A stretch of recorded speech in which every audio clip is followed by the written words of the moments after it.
तेरी सूरत से किसी की नहीं मिलती सूरत, हम जहां में तेरी तस्वीर लिए फिरते हैं। इमाम बख्श साहब।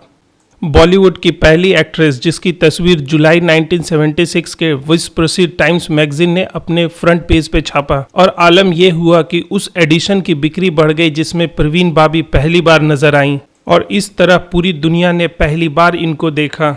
अमर अकबर एंथोनी, नमक हलाल, शान, कालिया, दीवार, सुहाग, ये वो तमाम बॉलीवुड की सुपरहिट फिल्में हैं जिन्होंने बॉक्स ऑफिस पे अपना छाप छोड़ा और दीवार तो आज तक बॉलीवुड की एक कल्ट फिल्मों में से एक है, जिनमें ना सिर्फ इनकी खूबसूरती के चर्चे हुए बल्कि इन्होंने अपने अभिनय का भी जोरदार प्रदर्शन किया।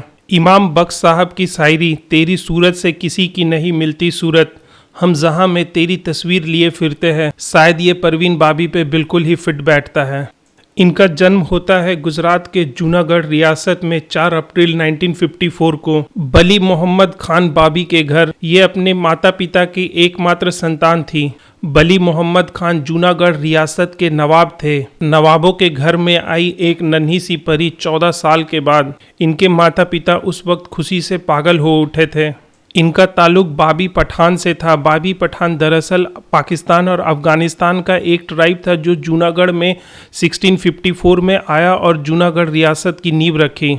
मात्र 4 साल की उम्र में बली मोहम्मद खान का इंतकाल हो जाता है और इनके सर से पिता का साया उठ जाता है। बचपन की पढ़ाई उस वक्त इन्होंने जूनागढ़ और बाद में चल के इंग्लिश में ऑनर्स इन्होंने अहमदाबाद से कंप्लीट किया। और यहाँ पे आपको ये बताते चले कि ये 54 रूम की हवेली में रहा करती थी, पूरी नवाबी ठाट बाट से। साल था 1972 जब बॉलीवुड के डायरेक्टरों की नज़र पहली बार इन पे पड़ी और इनका बॉलीवुड डेब्यू हुआ 1973 में उस वक्त के मशहूर क्रिकेटर सलीम दुरानी के अपोजिट में।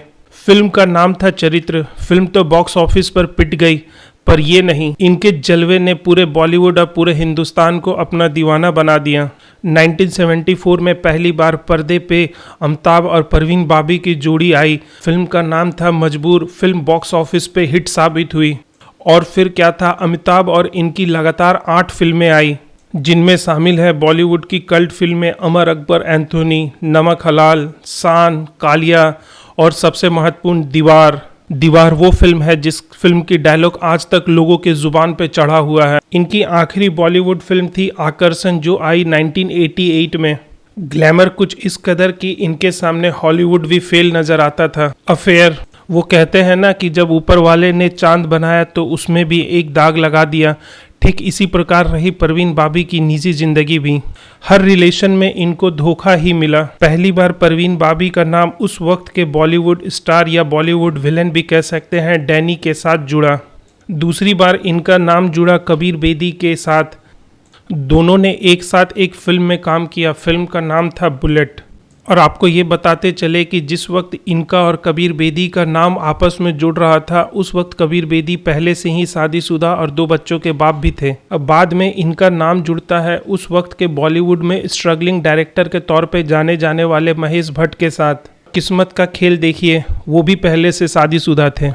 बॉलीवुड में किस्मत तो इनके साथ चल रही थी पर निजी जिंदगी में किस्मत इनको हर मोड़ पे धोखा दे रही थी। निजी जिंदगी में ये काफ़ी परेशान सी रहती थी। किसी शायर ने कहा है ना, हम क्या जाने दर्द की कीमत, हमें तो सारे दर्द मुफ्त में मिले हैं। शायद ये परवीन बाबी पे बिल्कुल फिट बैठता था। इनको इश्क भी हुआ तो सारे शादीशुदा मर्दों से ही। शायद यही सब वजह रही निजी जिंदगी में परेशान रहने की। बीमारी, इनको पैरानॉइड था, मतलब इनको हर वक्त लगता था कोई इनका जान लेने की कोशिश कर रहा है या कोई इनकी जान के पीछे पड़ा हुआ है। और कुछ लोगों के अनुसार से ये बीमारी इनको बचपन से थी और समय के साथ वो धीरे धीरे बढ़ता चला गया। और कुछ लोगों का कहना है कि ये बीमारी इनको बाद में हुई। और कुछ मीडिया रिपोर्ट के अनुसार से बली मोहम्मद खान बाबी को भी ये बीमारी थी। बात दरअसल 1975 में फिल्म दीवार की शूटिंग के दौरान का है जब पहली बार बॉलीवुड को इनकी बीमारी का पता चला। उस शूटिंग के दौरान ये हाथ में चाकू लेके जोर जोर से चिल्लाने लगी और कहने लगी कि कोई इन्हें उसी फिल्म की सेट पे मारना चाहता है। उस फिल्म के सेट पे सारे लोग सदमे में चले गए कि ये क्या हो रहा है और धीरे धीरे ये बीमारी इनकी बढ़ती ही चली गई। बाद में एक इंटरव्यू में इन्होंने अमिताभ बच्चन पे एलिगेशन लगाया कि वो इन्हें मारने की कोशिश कर रहे हैं और इनको उनसे जान का खतरा है। इनकी बीमारी बहुत बढ़ चुकी थी। बाद में चल के इन्होंने क्रिश्चियन धर्म अपना लिया और ये क्रिश्चियन बन गई।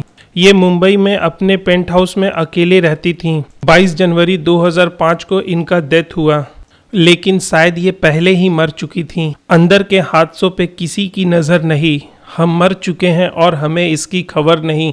फरहत एहसास साहब, शायद इस बीमारी ने इन्हें बहुत पहले ही मार दिया था और कुछ इनके ज़िंदगी में आए हुए लोगों ने पूरा कर दिया। फाइनली 22 जनवरी 2005 को इन्होंने दुनिया से अलविदा कह दिया। जूनागढ़ की भाभी की कई बात बाकी रह गई। Thanks for watching this video.